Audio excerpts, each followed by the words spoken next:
Olá, criançada, tudo bem com vocês? Aqui é a tia Deus Irene de Goiânia, Goiás. Eu pertenço à Igreja Assembleia de Deus Campo Campinas e hoje eu tenho uma história nova pra você. É isso mesmo, meus linduchos, fofuchos, principuchos, amaduchos. Bora aprender para crescer, criançada, porque aprendendo que nós chegamos à luz do conhecimento da palavra e da verdade de Deus. E nós estamos estudando o livro de Atos dos Apóstolos, mais conhecido como quem mesmo? Os Atos do Espírito Santo na viducha dos apóstolos queriduchos do Senhor Jesus, nosso Salvador. Oh, glória! E hoje nós estamos no capítulo 20, que contém 38 versículos. Quantos versículos, miguxos? 38, no qual nós vamos resumir aqui bastante rápido para que esse áudio não fique tão prolongado, ok? E eu quero deixar aqui para nossa meditação, capítulo 20, né, o qual nós vamos estar meditando, e o versículo 24, olha o que diz. Porém, em nada considero a vida preciosa para mim mesmo, contanto que complete a minha carreira e o ministério que recebi do Senhor Jesus para testemunhar o evangelho da graça de Deus. Isso aqui, amiguinho, tá falando de um homem corajoso, de um homem que não teme a morte, de um homem que sabe que deu o seu melhor, se esforçou o suficiente, que não temeu as tempestades, os ventos, os vendavais, as pedradas, as chicotadas, as prisões. Aqui é um homem, amiguinho, um homem que conhece a sua eternidade, as mansões celestiais. Esse é o Senhor Paulo, o apóstolo do amor. E, amiguinho, ele estava tão certo que tinha dado o seu melhor, que ele não se preocupava com o que lhe aconteceria. Ele sabia que lá em Jerusalém, algo de muito ruim o aguardava. Mas ele sabia que por onde ele havia passado, ele tinha dado o seu melhor, ele não tinha se esquivado, ele não tinha se acovardado, mas tinha sempre levado a palavra de Deus com autoridade, ousadia e visto ali a transformação. E aqui nós vamos estar nessa volta, né, da terceira viagem. A gente vai ver Paulo visitando a Macedônia novamente e a Grécia.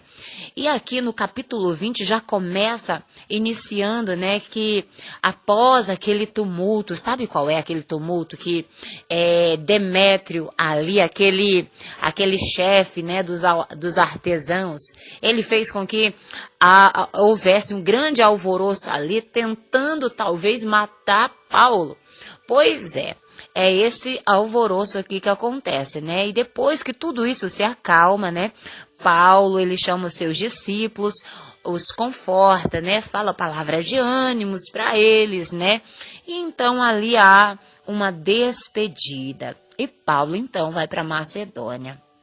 E a palavra do Senhor diz que, havendo ele atravessado aquelas terras, né, e fortalecendo aqueles discípulos com muitas exortações, né, mostrando para eles como eles deveriam agir, como eles deveriam se comportar, como eles deveriam fazer, ele segue então para a Grécia, onde ali ele permanece 3 meses.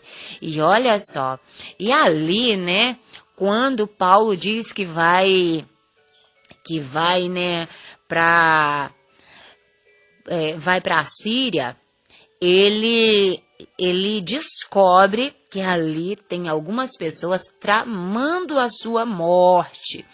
E então o que ele vai fazer? Ele vai mandar os seus amigos, né, os seus amigos de barco, e ele vai caminhando, ele pega outra estrada, né? Então ele vai, né, voltar ali pela Macedônia. Ele vai fazer tipo uma volta ali. E aí os seus amigos chegam primeiros, né? E a palavra do Senhor diz que aqueles que o acompanham até a Ásia, né, são Sópatro, de Bereia, o filho de Pirro, Aristarco e Secundo de Tessalônica, Gaio de Derbe, e Timóteo, né, e Tíquito e Trófimo da Ásia. Então eles chegam primeiro a Troade e fica ali esperando por eles, né? Depois, né, de alguns dias ali navegando de Filipos, né, e em 5 dias eles então, né, eles desembarcam ali e passam ali um bom tempo. E a palavra do Senhor vai dizer que naquele primeiro dia da semana, né, estavam ali reunidos com o fim, né, de partir ali o pão. Paulo, né, que devia seguir, né, a sua viagem ali no dia seguinte, ele passou um bom tempo ali conversando com aquelas pessoas. E Paulo, a palavra vai dizer que ele demora muito mesmo ali com aquele discurso. E o Senhor ali dá bastante instruções para Paulo, e Paulo vai ali transmitindo tudo aquilo que precisava ser dito para afirmar o coração daquelas pessoas, para que eles não saíssem ali da sua presença, da presença de Deus, né? Quando Paulo ali não mais estivesse. E a palavra vai dizer que um jovem, né, que estava ali sentado numa janela, né, o nome dele era Eutico, e esse jovem, ele devido a tanto tempo que ele fica sentado ali, ele fica tão cansado que ele adormece. Ele adormece mesmo e ele cai ali daquele local em que ele estavam, né, ouvindo Paulo ministrar. E a palavra vai dizer que eram 3 andares e ele cai ali daquele terceiro andar. E todos ficam preocupados. E Paulo, né, ele para ali aquele discurso e corre até lá embaixo, né, desce e aí ele toca nele, né? E aí ele vai dizer para aquelas pessoas que aquele jovem não estava morto, né? Ele não havia morrido. Ali, amiguinho, acontece algo sobrenatural, porque aquele homem podia ter quebrado o pescoço, podia ter quebrado uma perna, mas não. O Senhor guardou aquele homem. E eu acredito que ali foi mais um milagre do Senhor para proteger a vida de Eutico. E Paulo volta, né? Parte o pão, fortalece aquele povo e continua, né, a sua viagem.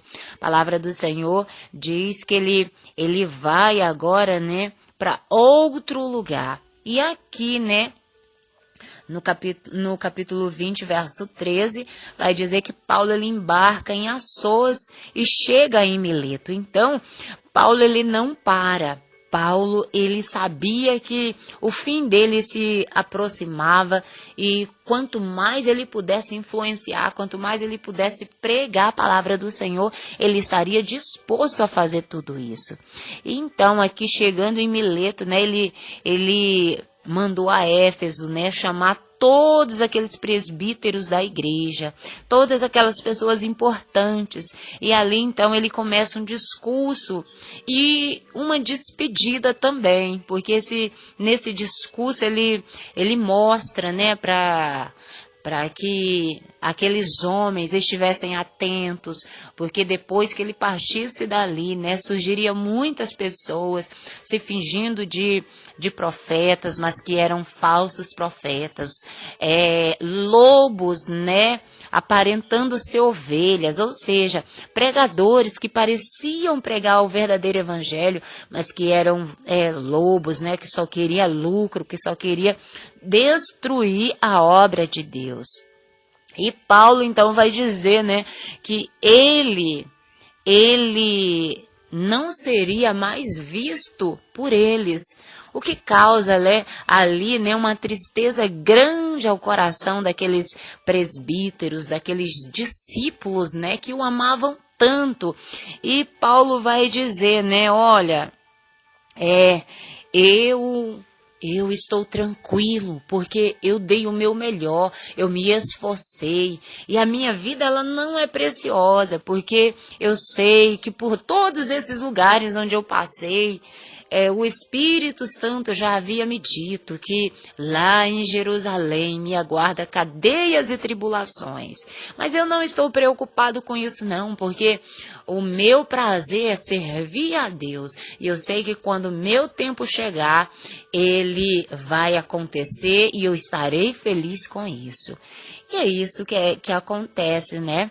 Em todo o capítulo 20 de Atos dos Apóstolos. Paulo fortalecendo corações, Paulo levando a palavra, Paulo visitando cidades, Paulo ali, né, capacitando homens e mulheres e jovens para uma grande obra, sabendo ele, né, que ele não retornaria mais àqueles lugares. E ali, né, ele, para finalizar aquele discurso, ele ora com aquelas pessoas, os abraça, os beija, né? E ali acontece, né? Uma despedida triste, porque o coração de todos ficaram apertado, inclusive de Paulo, né? E então, né? Ele embarca no navio e vai então em direção ao que seria, né? O final da sua carreira. Amém? E esse é o final do capítulo 20 de Atos dos Apóstolos. Vamos orar. Papai do céu, me ensina a ser corajoso em todo tempo. Amém e amém. Um beijo da tia Deusirene. Tchau, tchau. E não se esqueça, amiguinho, seja forte, seja corajoso. Deus não vai permitir que nada, absolutamente nada, aconteça contigo enquanto Ele não for completada na tua vida. Amém? Tchau, tchau.